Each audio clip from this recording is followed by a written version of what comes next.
નમસ્કાર બાળમિત્રો, ફરી એકવાર આપનું ખૂબ ખૂબ સ્વાગત છે. બાળમિત્રો, આજે આપણે સામાન્ય જ્ઞાન ધોરણ 1માં પ્રકરણ 23 આપણા તહેવારો વિશે અભ્યાસ કરીશું. બાળમિત્રો, આપણો ભારત દેશ અનેક તહેવારો ઉજવતો દેશ છે. ભારત દેશમાં અનેક જાતિ અને ધર્મના લોકો રહે છે અને બધા સાથે મળીને પોતાના તહેવાર ઉજવે છે. જો બાળમિત્રો, અહીં કેટલાક તહેવારોના ચિત્ર આપેલા છે, તો આ દરેક ચિત્ર ઓળખી અને તહેવારનું નામ બોક્સમાંથી પસંદ કરી આપણે ખાલી જગ્યામાં લખવાનું છે. તો ચાલો આપણે શરૂ કરીએ. જો બાળમિત્રો, આ ચિત્રમાં તમને શું દેખાય છે? આ ચિત્રમાં લોકો ફટાકડા ફોડે છે, ખરું ને? તો હવે તમે બોક્સમાંથી જોઈને જણાવી શકશો કે આ કયો તહેવાર ઉજવે છે? સાચો જવાબ છે દિવાળી. દિવાળી એ ભારતનો મોટો તહેવાર છે, ખરું ને? કેમ કે તે એક દિવસનો તહેવાર નથી. દિવાળીમાં ધનતેરસ, લાભ પાંચમ, કાળી ચૌદસ ત્યારથી તહેવારો ઉજવવાના શરૂ થાય તો પછી દિવાળી, બેસતું વર્ષ, ભાઈબીજ અને દેવ દિવાળી સુધી આ તહેવાર ચાલે છે, ખરું ને? આ તહેવારમાં આપણે શું કરીએ? આ તહેવારમાં આપણે ઘરને સાફસૂફ કરીએ, ઘરના આંગણામાં રંગોળી કરીએ, સુંદર સુંદર ઘરને સજાવટના વસ્તુઓ મૂકીએ, મીઠાઈઓ બનાવીએ અને ફટાકડા ફોડીએ, બરાબર ને? ત્યાર પછીના ચિત્રમાં જુઓ કે બધા કયો તહેવાર ઉજવે છે? આ નવરાત્રિનો તહેવાર છે. આપણે નવરાત્રિમાં શું કરીએ? નવરાત્રિમાં આપણે માતાજીની આરાધના કરીએ અને ગરબા રમીએ, ખરું ને? બાળમિત્ર, એની બાજુનો ચિત્ર છે એ કયા તહેવારનું છે? એ ચિત્ર હોળી અને ધૂળેટીનું છે. હોળી અને ધૂળેટીમાં આપણે શું કરીએ? હોળીના દિવસે છાણા અને લાકડામાંથી હોળીની રચના કરવામાં આવે છે અને રાત્રે તેને પ્રગટાવવામાં આવે છે અને લોકો તેની પૂજા કરે છે. અને બીજે દિવસે ધૂળેટીનો તહેવાર, જે આપણે એકબીજા પર રંગો ઉડાડીને ઉજવીએ છીએ. બાળમિત્ર, તમને ભક્ત પ્રહલાદ અને હોલિકાની વાર્તા યાદ છે ને? એ વાર્તા એ આપણા હોળીના તહેવાર સાથે સંકળાયેલી છે, ખરું ને? જુઓ, ત્યાર પછીનું ચિત્ર જુઓ. આ ચિત્ર કયા તહેવારનું છે? આ ચિત્ર ઈદે મિલાદનું છે. ઈદે મિલાદ એ મુસ્લિમ લોકોનો તહેવાર છે, ખરું ને? તેની બાજુનું આપેલું ચિત્ર એ જન્માષ્ટમીનું છે. આ ચિત્રને ધ્યાનપૂર્વક જુઓ. તમને શું દેખાય છે? તેમાં એક પિરામિડ જેવા આકારની રચના કરવામાં આવી છે. કઈ રીતે?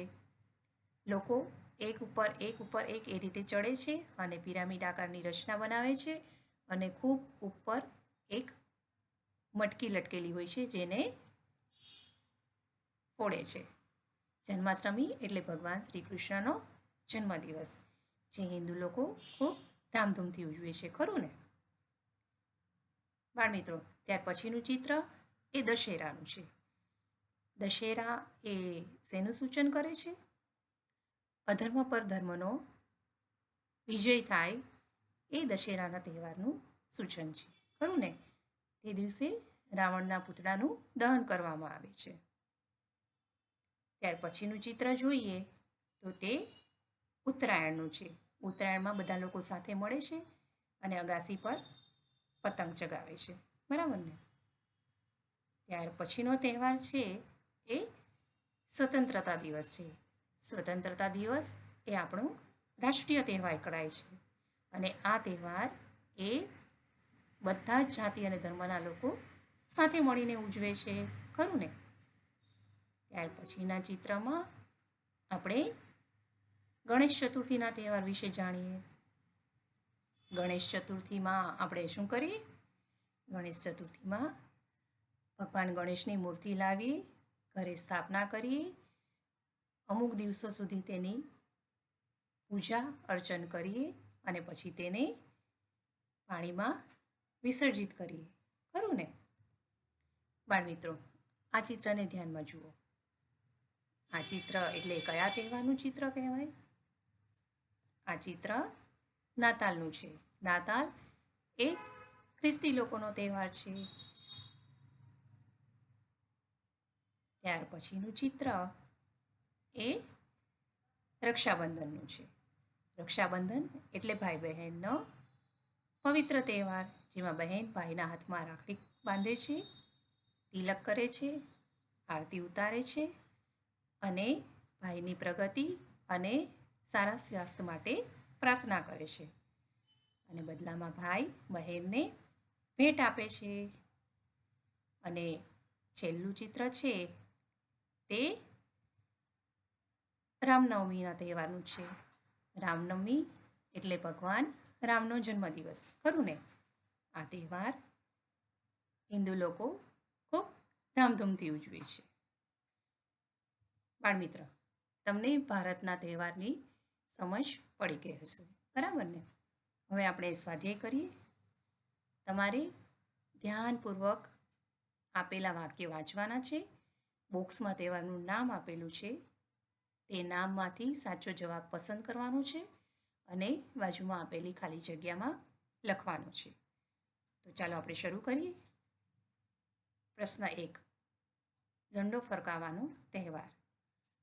તો બોક્સમાંથી પસંદ કરીને તમે સાચો જવાબ લખી શકો ને? ઝંડો ફરકાવવાનો તહેવાર એટલે સ્વતંત્રતા દિવસ. ત્યાર પછીનો સવાલ, રંગોનો તહેવાર. તો સાચો જવાબ છે હોળી ધૂળેટી. ત્યાર પછીનો સવાલ, રાસ ગરબાનો તહેવાર. રાસ ગરબાનો તહેવાર એટલે નવરાત્રિ. સ્વચ્છતા અને રોશનીનો તહેવાર. તો બાળમિત્રો, સ્વચ્છતા અને રોશનીનો તહેવાર એટલે કયો તહેવાર કહેવાય? તો તમે બોક્સમાંથી પસંદ કરો તો સાચો જવાબ છે દિવાળી. ભાઈ બહેનના પવિત્ર પ્રેમનો તહેવાર એ રક્ષાબંધન. શ્રીરામનો જન્મદિવસ એટલે આપણે તેને રામનવમી કહીએ. જ્યારે શ્રી કૃષ્ણનો જન્મદિવસ એટલે જન્માષ્ટમી.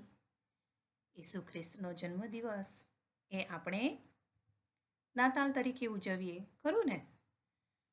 જ્યારે હજરત મોહમ્મદ પૈગંબરનો જન્મદિવસ એટલે ઈદ એ મિલાદ. અધર્મ પર ધર્મના વિજયનો તહેવાર એટલે દશેરા. અને પતંગનો તહેવાર એટલે ઉત્તરાયણ. જ્યારે ગણપતિ દાદાની પૂજાનો તહેવાર એટલે ગણેશ ચતુર્થી, ખરું ને? તો બાળમિત્રો, અહીં આપણે ભારતના અલગ અલગ તહેવારો વિશે જાણ્યું. તમારે ધ્યાનથી ફરીથી દરેક ચિત્ર જોવાના છે અને કૌંસમાંથી તહેવારનું નામ પસંદ કરી અને તમારી બુકમાં લખવાનું છે. અને સાથે સાથે સ્વાધ્યાયને પણ સારા અક્ષરે તમારી બુકમાં પૂર્ણ કરવાનું છે, બરાબર ને? ફરી મળીએ આવતા અઠવાડિયે. ત્યાં સુધી આવજો.